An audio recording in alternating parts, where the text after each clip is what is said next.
So Jennifer, yeah, thanks for meeting with us today. We've noticed a lot of traffic near your trailer. It's getting a lot of attention. So we wanted to make sure that we stop and talk to you about all the features that your trailer has. I understand that it's fully customizable. Correct. So we just wanted to check in with you and see what your trailer has to offer and why, especially talk about why someone would go about customizing a trailer with you rather than doing it in-house. And I thought I would ask you to just showcase your trailer and talk about a few features that are key to you guys' success. So Sure. So what we have here is we have our Liberty Lift. This is a collaboration between SMG Trailers and Arm Lift. So obviously Arm Lift is the specialist in the area of having your buckets. So they put those buckets on every type of vehicle. So we collaborated with them together because we wanted the best of both worlds. We wanted the fiber trailer and we wanted to offer them something that had the bucket on the fiber trailer, which eliminates them having to have an actual bucket truck. So you have less downtime, you have more affordability, more quality, and it just honestly is more versatile for whatever they can do.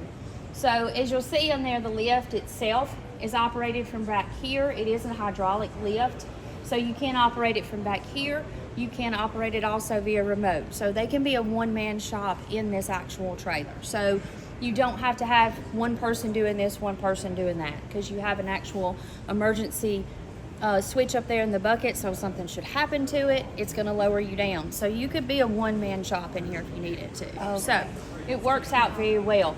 So it's built on an 8-inch steel frame, which gives you the durability.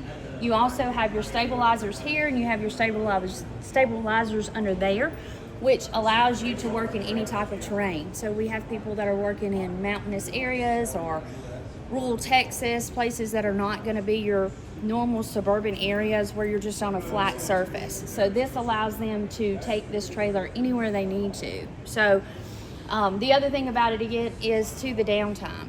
So if you have a truck that goes down that has the bucket attached to it, then you're out of pocket. So with this, you may have 3 trucks in your fleet. If the truck breaks down, you just put another truck in it and you're able to continue on with the work. Oh, so interesting. Okay. It works very well on that. As far as the trailer itself, it's your standard fiber trailer. This particular model has 2 fiber entry doors, which is going to be one over here, one over there. We can add a 3rd door to that if we wanted to. A lot of people like 3. Okay. But it gives them that option to have 2. So they're splicing the fiber in there. It also is powered by, you can do a plug, Okay. but that's only going to work if you're in a suburban or an area where you have it. So you have your generator box here. So it's powered by this generator. You can put whatever size generator you want in there. You've got your slide out right there that allows you to slide that generator out, run it, slide it back in, and you're good to go. Now, this is also going to allow you to power anything within the unit. So obviously a lot of them they're out in the field for maybe 24 hours at a time. So having that generator and being able to power that unit also gives them the ability to have any kind of maybe something in there to cook or eat or whatever they need to do. Okay, got it. Yeah, and we do also offer units that have complete bathrooms and sleeping quarters and all that as well. This one does not have that, but as you can see, Jeff's going to kind of show you a little bit of the inside, and this is the actual step onto the boom. So the lift itself comes down, it sits right here.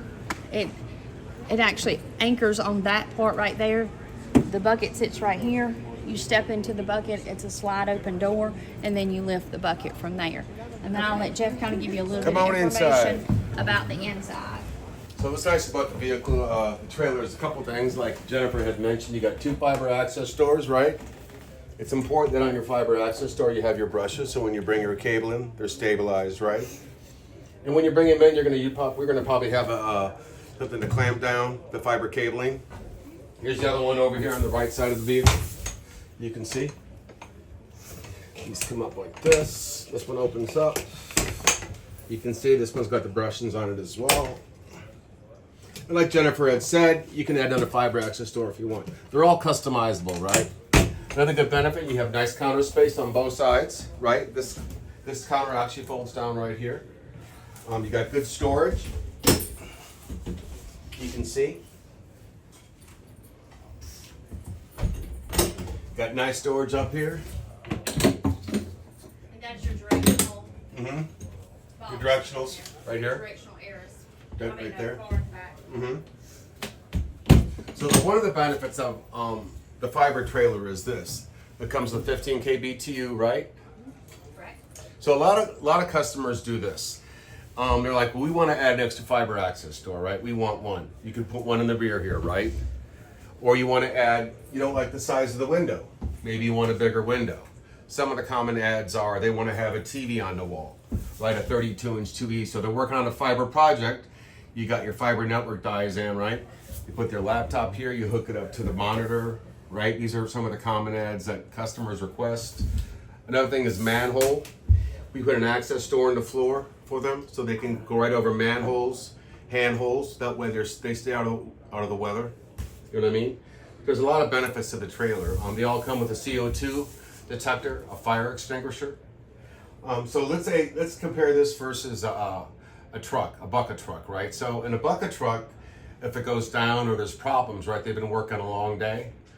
You don't necessarily want to, they're not going to have that much room, right, to take a rest. Here you can say, hey, can you add, we only want one counter, right? Can you add a pull-out couch that turns into a bed? Can you add a fridge? Can you put a fridge over here, right? A mini microwave.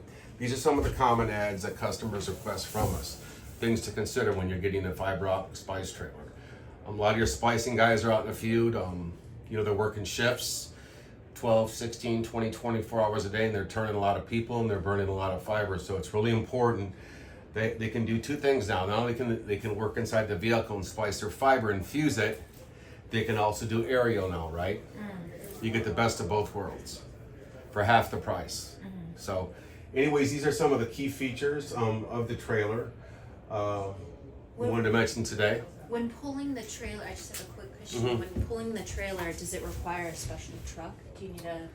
Well, that's a good question. So the average tongue weight on this thing is about 900 pounds, right? So you can use your standard 1500 series truck, you know, Ford, Dodge, Ram to pull it. Okay. You don't have to carry, you don't have to have a dually or a 250 Okay, that's what I was series or a wondering. Ram 500 series.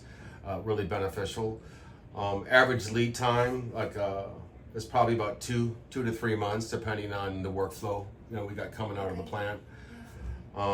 Shipping costs, what are shipping costs, right? So we shipped fiber trailers. We just took 2 fiber trailers. We had one delivered in Artesia, New Mexico. We had one delivered in Oregon. So you're going from, you know, Nashville, Georgia. We shipped them, right? A fiber trailer from Nashville, Georgia, all the way to Oregon and New Mexico. It's a long ways, right? It's a single pole. So it's about $2.50 a mile. Can go up a little bit more, a little bit less, depending on, you know, the pulling agent. But you got to consider that factor. And when they deliver the trailer, it's nice and cleaned up and ready to go, you know, before delivery. Is there any incentive for people to buy in bulk? And how, you know, what would be the quantity to get a bulk rate from? It depends. And it depends on the options too, right? So, I mean, there's a lot of factors to consider. But yeah, there's definitely incentives when people buy more than one trailer, you know. There's definitely an incentive for this model right here. If you went to the show and you do purchase the trailer, we're going to have a code. And if you mention that code, we would have offer a discount for the trailer. You know what I mean? But yeah, like anything in bulk. But when they buy, it's, you know, it's not just about buying the trailer. You know, you're buying a great solution, right? And it's a proven solution. We have a lot of big customers who use our fiber trailers today. We have Coleman Electric, Coosa Valley Electric, Austin Energy, State of Florida, Core Fiber, MTX Fiber, Redline Fiber. You know what I mean? So we have a lot of customers. That's just a few of the many who use the fiber trailer. And this fiber trailer is 7 by 12, like Jennifer had mentioned earlier. But we have our other fiber trailers that are 8.5 by 12. We do 6 by 10. We have a 6 by 10 off-road. You can basically customize anything, right? But the most important thing on, you know, the structure on this trailer, like Jennifer had mentioned earlier, it's 8-inch steel frame, right? You only want to modify the structure of the box, right? The polycore walls, because it all supports the foundation, right? Okay, got it. Now, if someone wanted to put, what are they called, solar panels Is that something you would Yeah. recommend for a trailer like this? Yeah. You would do that? Yeah. Okay. Yeah. Yeah. You can put them on the No. roof. Yeah. Yeah. For backup. Yeah. Hey Jennifer, on the powering, of the vehicle, can they for the actual powering of the lift? That's actually it pulls the power from the batteries, correct? It does, and that currently has a 4-hour battery on there. So usually, Okay. most of them are going to be, every 2 to 3 hours coming down, taking a break, letting everything recharge. So that's pretty standard to have the 4-hour. And one thing I didn't mention on that is the arm itself actually has a 25 1/4 outreach and a 39-foot height reach on it. So it does actually go very, very high. So that's one thing, a couple other things to think about as well when you're, I know that's one major question that a lot of people have. Well, how far can you go up?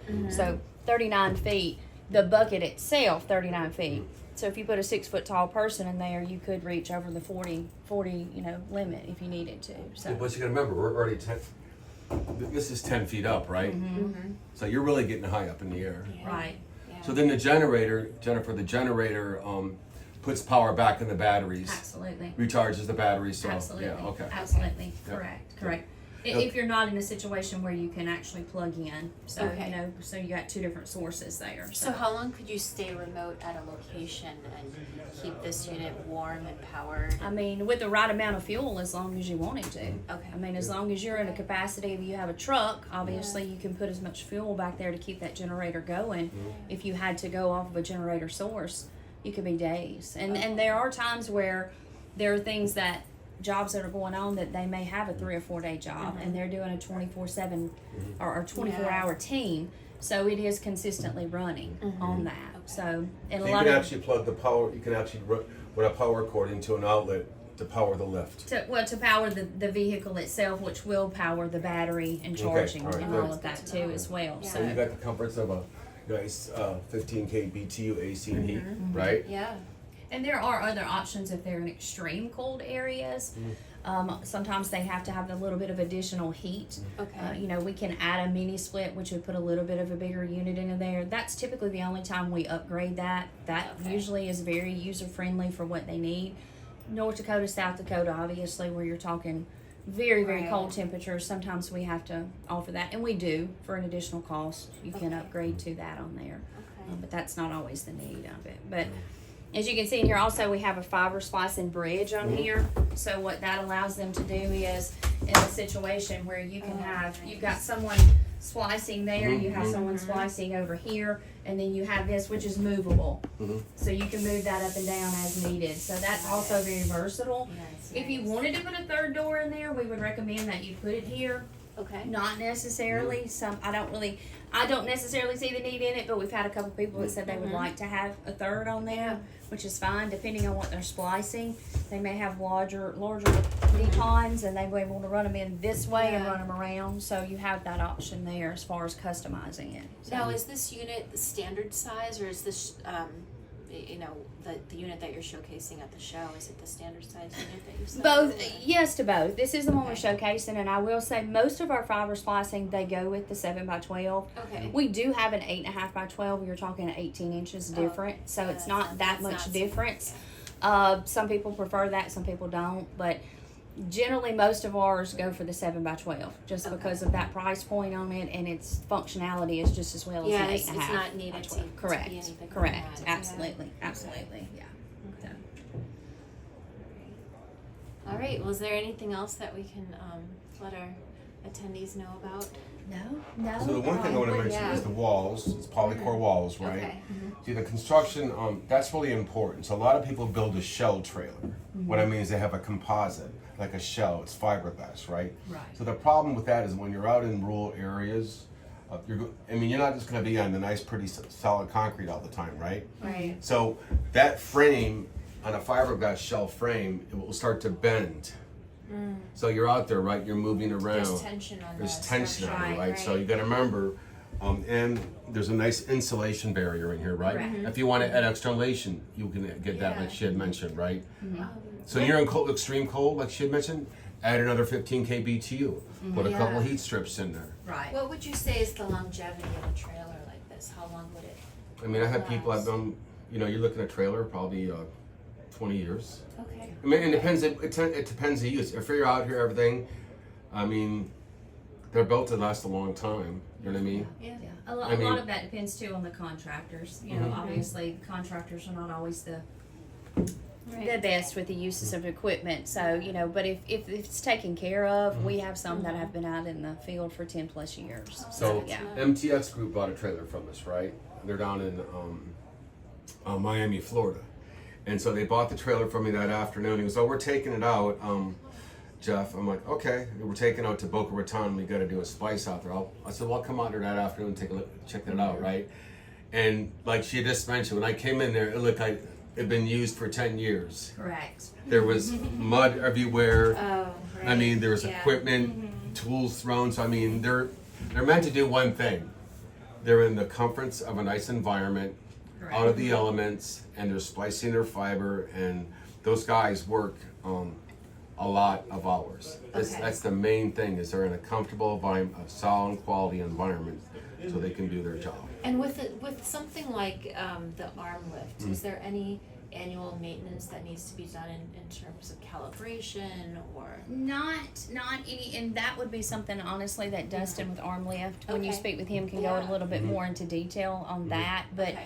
no, if it's maintained as far as you're not in an area where there's like hail or rain or anything damaging or hitting it, then Okay. no, you should not have to deal with any of that. You get a 3-year warranty. So there's a 3-year warranty on the actual lift itself, and then there's a 3-year warranty on the trailer itself. Okay. So that does offer, you know, a good incentive to them to have that warranty on there. So if something goes wrong with it, it would be covered. So during if that you're out in the term. field, right, and your truck, you have a problem with your truck, there's a lot of maintenance on those bucket trucks, a lot of maintenance, very expensive, right? So you're out in the field now, you have your trailer, you guys are working all day, and you gotta leave. You want them still to work, right? Right. Yes. So if you take your bucket away, what happens? They can't do their job, right? Right. Correct. A lot of those bucket trailers come with a splicing add-on. It's anywhere from $20,000 to $40,000 for that splicing add-on, right? So now the boss, the foreman, can disconnect the trailer, and he can leave here with the generator going on. They can be in the comforts of their place, and they can get their job done. And he can go maybe handle something else, as opposed to taking everybody off the job. He's not going to leave them outside by themselves, right? Right. Waiting for them. So there's a lot of benefits to having a trailer, like kind of like when people buy an RV, right? The nice big Greyhound buses are nice to drive, right? Right. But you see a lot of them. What do they pull behind them? They're pulling their car. A car. Right. They have a motorcycle, right? So Right. Yeah. there's a lot of benefits to pulling, and there's a lot of benefits to storing. You have a lot more flexibility, I feel. And you know, you have an excellent boom. So the engineer, like Jennifer said, will go through the specifics of the actual lift itself, the hydraulics, the powering, all the specific features this afternoon. So yeah. And the one last thing I'd like to throw in there is understanding that this collaboration was done by companies that have been in this industry for quite some time. You know, the president of our company has 30 plus years in the telecommunications sector. So therefore, this is coming from actual boots on the ground people and understanding what's needed, understanding the versatile, you know, things that they need, you know, affordability, all of that combined into one is how, you know, number one, we started making trailers that are affordable but quality, but also coming into this and understanding this trailer, outage trailers, where that need is for it. And when you have somebody who's been on the other side of that, that's where you come in to get the best features and the best trailer. Good to know. All right. Well, thank you so much, Thank Jennifer. you. Thank for you all so of your much. time. Thank you. Yeah. Thank you. Thank you, Jeff. Liz.